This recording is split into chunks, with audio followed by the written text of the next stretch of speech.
काम करे। विपक्ष के नेता ने तो बिहार को बीमारू बना करके ही छोड़ दिया था। थोड़ा बहुत काम हुआ, जो जितना भी काम इतने सालों में हुआ है वो एनडीए की सरकार ने किया, और आने वाले समय में भी आखिरी मील होता है ना, वो बिहार विधानसभा का चुनाव होगा।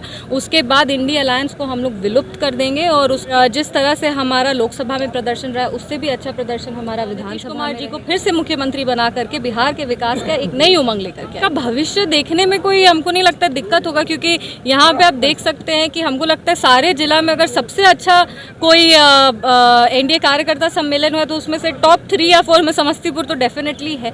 और जिस तरह से हम लोग लोकसभा चुनाव लड़े हैं उससे भी हम हमेशा कहते हैं ज़्यादा मजबूती से हम लोग को विधानसभा का चुनाव लड़ना है, और इसमें कोई दो राय नहीं है कि वापस से 2025 में एनडीए गठबंधन की सरकार वापस आएगी।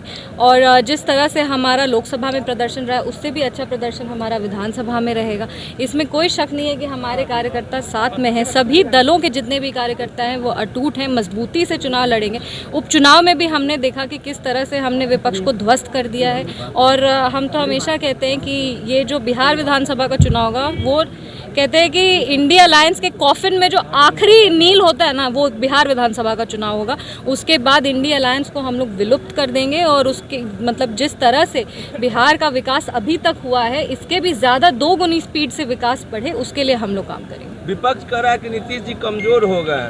देखिए, विपक्ष के पास ये एक चीज़ है, ये विपक्ष हमेशा बिना फैक्ट्स और डेटा के बात करती है, और हम लोग अब उस राजनीति से ऊपर उठ गए। अब बिहार की राजनीति में फैक्ट्स और डेटा जो होता है, डेवलपमेंट का स्कोर है, आपका ह्यूमन डेवलपमेंट इंडेक्स है, ये सारी चीज़ों पे बात करना चाहिए। कोई कमज़ोर हो गया, कोई ये हो गया, ये सब अब ये सारी जो चीज़ें हैं ना वो उस तरह से ना खाली जनता को भ्रमित करने का वो लोग काम करते हैं, पर जनता समझदार है।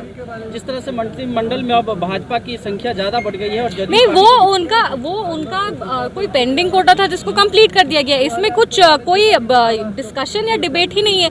अगर आपके कोटे के कुछ लोग वैकेंसी था, आपने उस वैकेंसी को फिल कर दिया, उसमें कहीं भी कोई भी नीति को लेकर के या कोई भी स्टेप को लेकर कोई एक होता ना कि संकोच है या बहस हो रहा है, ऐसा कुछ भी नहीं है। हम लोग सब अटूट है, साथ में है, और हम लोग देख सकते हैं कि हमारे यशस्वी प्रधानमंत्री श्री नरेंद्र मोदी जी बार बार बिहार को मजबूत करने का काम करे। विपक्ष के नेता ने तो बिहार को बीमारू बना करके ही छोड़ दिया था। अब जो थोड़ा बहुत काम हुआ, जो जितना भी काम इतने सालों में हुआ है वो एनडीए की सरकार ने किया, और आने वाले समय में भी जिस तरह से वो बिहार के विकास को गंभीरता से लेकर के चल रहे हैं, उसी गंभीरता से हम लोग विधानसभा चुनाव में भी जो निष्कर्ष आएंगे उसको हम लोग और मजबूत करेंगे, और यशस्वी प्रधानमंत्री श्री नरेंद्र मोदी जी के हाथों को मजबूत करेंगे। हम अपने मुख्यमंत्री को नीतीश कुमार जी को फिर से मुख्यमंत्री बना करके बिहार के विकास का एक नई उमंग लेकर के आएंगे।